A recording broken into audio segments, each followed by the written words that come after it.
प्रभाग क्रमांक 40 मध्ये राष्ट्रवादीचे शरद पवार गटांचे बाळा कवडे यांनी मतमोजणी दरम्यान घातला गोंधळ. ऐका ना, मी आतमध्ये जायच्या अगोदर सेम फेरेत ना, त्याच्यामुळे थांबलो ना आम्ही. एक तरी फेरीत आमचं नाव पुढे होईल म्हणून आता तरी बदल. तुम्ही हा प्रश्न विचारताय आम्हाला, सकाळी प्रश्न विचारला पाहिजे. चुकीचा आहे ना प्रश्न. बदल होईल असं वाटलं ना आम्हाला. एक लक्षात घ्या, तुम्हाला सांगतो तुमची नेमकी मागणी सांगा. माझी मागणी अशी आहे की फक्त माझी एकच मागणी आहे की ज्या रात्री 1-1.5 वाजता इथून मशीन गेल्यात ना, त्या मशीन ज्या अधिकाऱ्यांनी तिथं नेल्यात काय, जर त्या मशीन इथून आतमध्ये गेलेल्या आहेत 1-1.5 वाजता मशीन जायचं काय, 12-1 नंतर ज्या मशीन अगोदर नंतर मशीन ज्या गेल्यात त्या मशीनचं सीसीटीव्ही फुटेज काढावं. आणि जर त्या मशीन गेलेल्या असतील, तुम्हाला मी दाखवल ते ना, त्या मशीन गेलेल्या असतील तर मला तुम्ही हे जे निवडणुकीचा आयोग इथं फेर मतमतदान व्हावे, काय परत मतमतदान व्हावं. नाही, मतमोजणी नाही, मतदान रात्री ईव्हीएम मशीन इकडे आले होत्या, त्यासोबत तुमचे कार्यकर्ते पण होते म्हणजे कार्यकर्ते इथे थांबवले होते मी रात्रभर. त्यावेळेस तुम्ही आक्षेप का नाही घेतला ना, कधी घेतला? लेखी नाही घेतलेला. पण सीसीटीव्ही इथं जर कॅमेरा लावलेत का, शो साठी लावलेले का, मला हे म्हणायचंय. जर इथं मतदान केंद्र आहे, इथं सीसीटीव्ही फुटेज आहे, मग शो साठी लावलेलं असेल तर वेगळी गोष्ट आहे. हेच मला तिथलं सीसीटीव्ही फुटेज पाहिजे. आणि त्याच्यामधलं तुम्हाला माझी विनंती आहे, तुम्ही जसं यांना म्हणताय की तुम्ही रात्री 12-12:30 वाजता आक्षेप का नाही घेतला, तसं इथं सीसीटीव्ही कॅमेरा आहे, सीसीटीव्हीचं रेकॉर्डिंग आहे. तुम्ही निवडणूक आयोगाच्या अधिकाऱ्यांना विचारा ना हा प्रश्न, रेकॉर्डिंग का नाही देऊ शकत? रेकॉर्डिंग द्या. आणि ते सीसीटीव्ही त्याच मशीन आलेल्या असतील ना, त्या जर मशीन आलेल्या असतील, लोकशाहीच्या चौथ्या स्तंभानी पण त्यांना प्रश्न विचारणं गरजेचं आहे का नाही. आम्ही एवढा आक्षेप घेतोय तर काहीतरी इथं घडलेलं आहे, त्याच्यामुळे आम्ही आक्षेप घेतोय. आणि तुम्ही त्यांना हे प्रश्न विचारा ना. आणि जेवढ्या मशीन आल्या होत्या ना, काय प्रॉब्लेम आहे, जेवढ्या मशीन आल्या होत्या ना मतदान केंद्रावरनं काय, तर त्या मशीन आल्या होत्या बसेस मधनं, बरोबर, 4 व्हीलर मधनं ज्या ईव्हीएम मशीन आल्या. मला हे सगळे सीसीटीव्ही फुटेज मधनं ज्या गाड्यात 4 व्हीलर मधनं घेऊन गेलेले जे मशीन आहेत, तुम्ही टोटल मशीन किती गेल्यात ह्या सीसीटीव्ही कॅमेऱ्यामध्ये चेक कराव्या. पवार साहेब असतील, सुप्रियाताई सुळे असतील, अजितदादा असतील, उद्धव साहेब असतील, प्रत्येक पक्षाचे सर्व मोठे सर्व अध्यक्ष, प्रदेशाध्यक्ष, सर्वांना माझी कळकळीची विनंती आहे, इलेक्शन घेऊ नका, कार्यकर्त्यांच्या जीवाशी खेळू नका. माझी सर्वांना कळकळीची विनंती आहे, तुम्ही इलेक्शन घेऊ नका. तुम्ही आहे ना ईव्हीएमच्या विरोधात लढा द्या. मी बसतो, मी मेलो तरी चालेल, मी बसतो तिथंच शेवटपर्यंत उपोषणाला बसून. तुम्ही कोणी स्वतःच्या स्वार्थापोटी तुम्ही कोणाबरोबर जाऊ नका. बीजेपी विरोधात लढा द्या, नाही तर भविष्यात आहे ना, भविष्यात देशाचं लय मोठं वाटोळ होणार आहे, लय मोठं वाटोळ होणार आहे देशाचं, लय मोठं.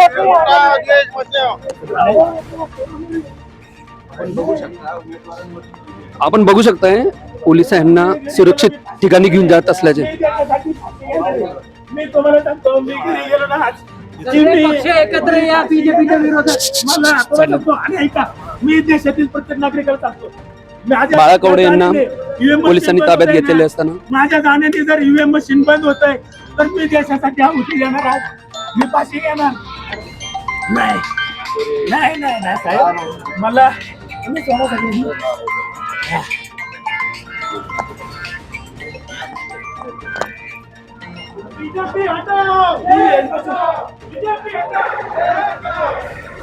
आपण बघू शकताय बाळा कवडे यांना सुरक्षित ठिकाणी घेऊन जात असलेले.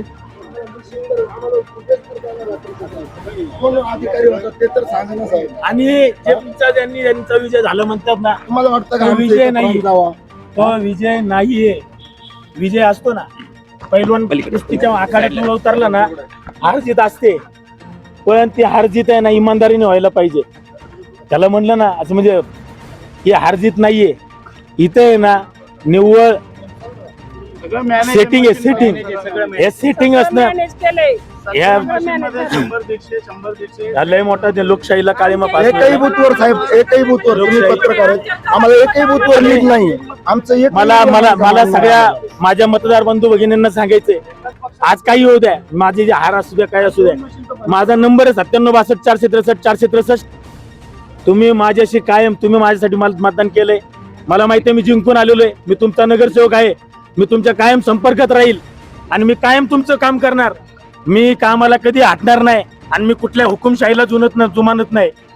तानाशाहीला मी कोणाच्या जुमानत नाही. हा? आजच का घेतला तुम्ही आक्षेप? काल रात्री घेतला होता. पोलीस कर्मचाऱ्यांनी सांगितलं, त्या अधिकाऱ्याला बोलून घेतलं हे मशीन कुठलं आहे, तर त्या मशीन त्या म्हणले राखीव मशीन आहेत. राखीव मशीन तुम्ही स्ट्रॉंग रूम मध्ये जातात कशा?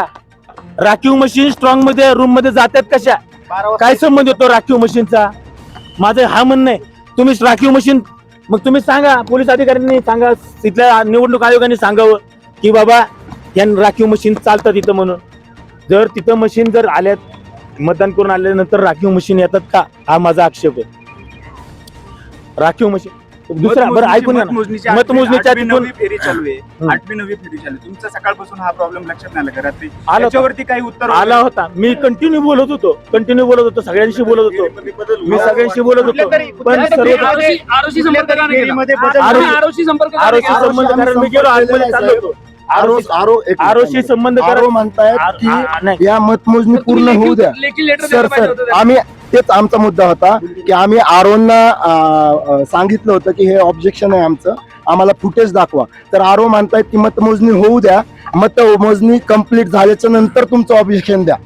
याच्यानंतर आम्ही त्याच्यावरती ऍक्शन घेऊ आणि आम्ही तुमचा रिझल्ट हा होल्डवर ठेवू. मीडियाने आहे ना, तुम्हाला मान्य आहे काय? आम्हाला मान्य नाही ना साहेब, आम्हाला फुटेज दाखवा आणि त्यानंतर राहिलेले जे 3 किंवा 4 राऊंड आहेत त्याची मतमोजणी चालू करा. आरोनं जे तुमची अर्ज घेतला त्यावरती तुमची काय, त्यांनी काय प्रतिक्रिया दिली?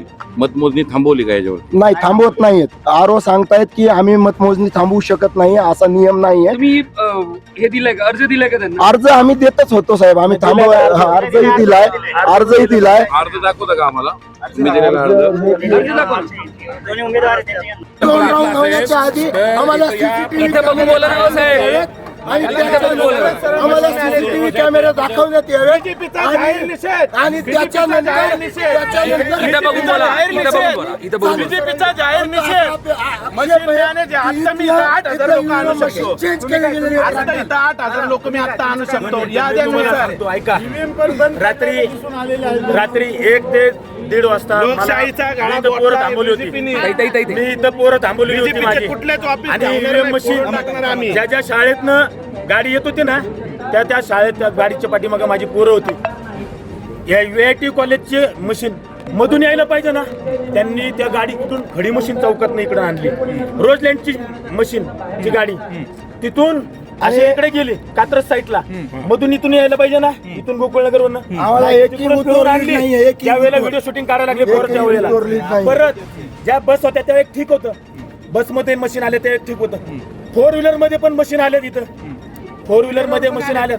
काय बोलायला गेलो तर स्पेअरच्या मशीन बोलण्यात आलं. आतमध्ये आमचा एकही माणूस नव्हता, एकही माणूस आमचा किंवा कोणाचा नव्हता. हे सगळे जर यांना आता बीजेपी पोलीस प्रशासन विकत घेऊ शकते, विकत घेऊ शकते. आमचा याच्यावर आक्षेप आहे.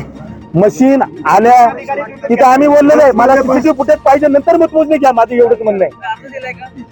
कंप्लेंट केली का तुम्ही? कंप्लेंट केली का? कंप्लेंट कालची कंप्लेंट केली. आपली राष्ट्रवादी काँग्रेस पार्टी शरद पवार गटाकडनं नाव तुमचं? बाळाकवडे